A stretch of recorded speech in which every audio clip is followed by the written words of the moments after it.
And joining me now to speak about this is an economist and policy analyst, Kelechi Decca. Good to have you join us. Yeah, it's my pleasure.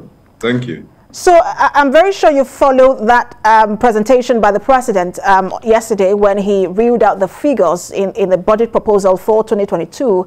But just as a reminder for our viewer, the oil production estimates is put at 1.88 million barrel per day.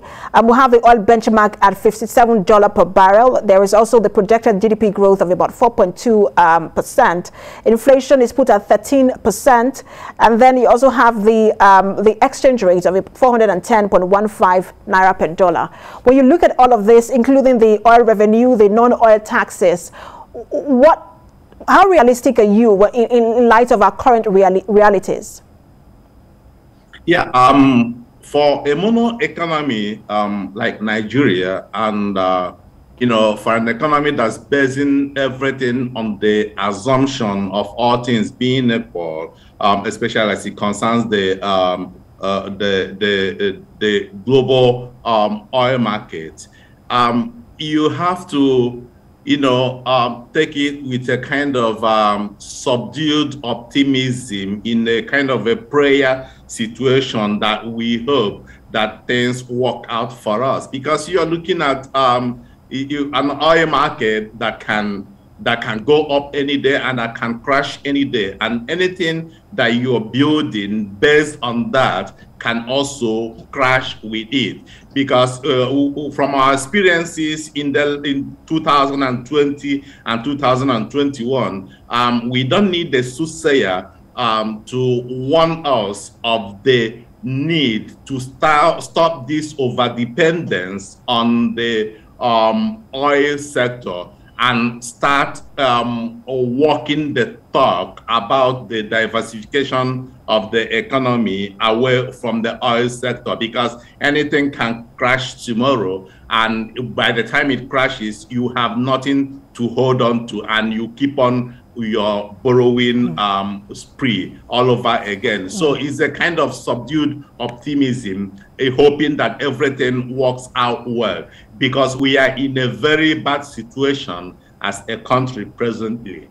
And I was going to ask you how optimistic you were earlier, but obviously you are, there is a cautious optimism, you have expressed that.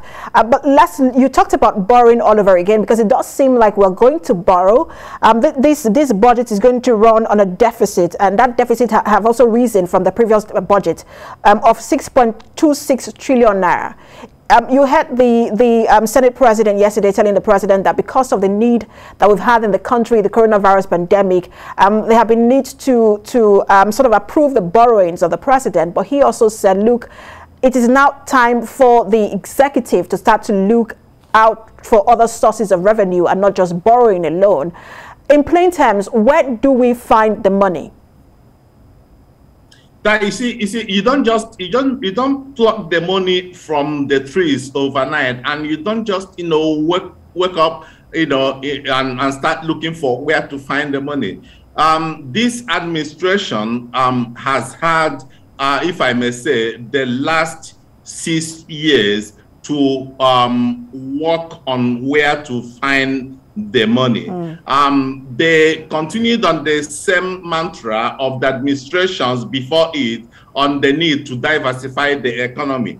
The Nigerian economy is diversified as it is. What is not diversified is the sources of revenue, sources of government funding. Government is somehow drunk on crude oil.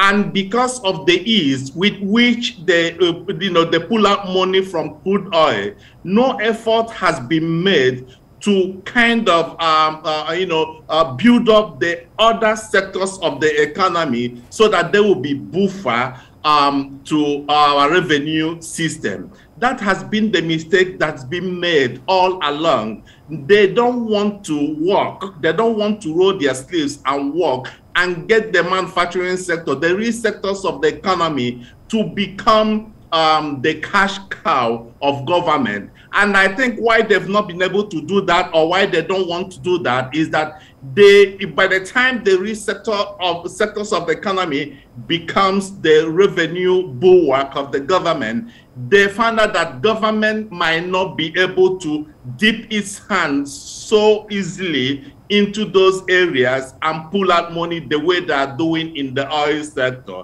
So because of the opacity within the oil sector and the ease with which it is for government to just put their hands into either NNPC cover or within the central bank to pull out money and do whatever they want, it is easier for them to remain where they are in their comfort zone. They don't want to go out there, because if they want to go out there, they should put all the things that are necessary to help us to to kickstart the manufacturing sector and other sectors of the economy, so that they will become the goose that lays the golden eggs instead of the petroleum sector.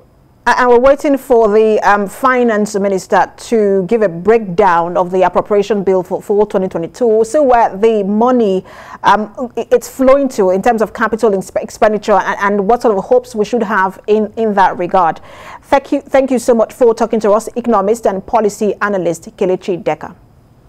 It's my pleasure.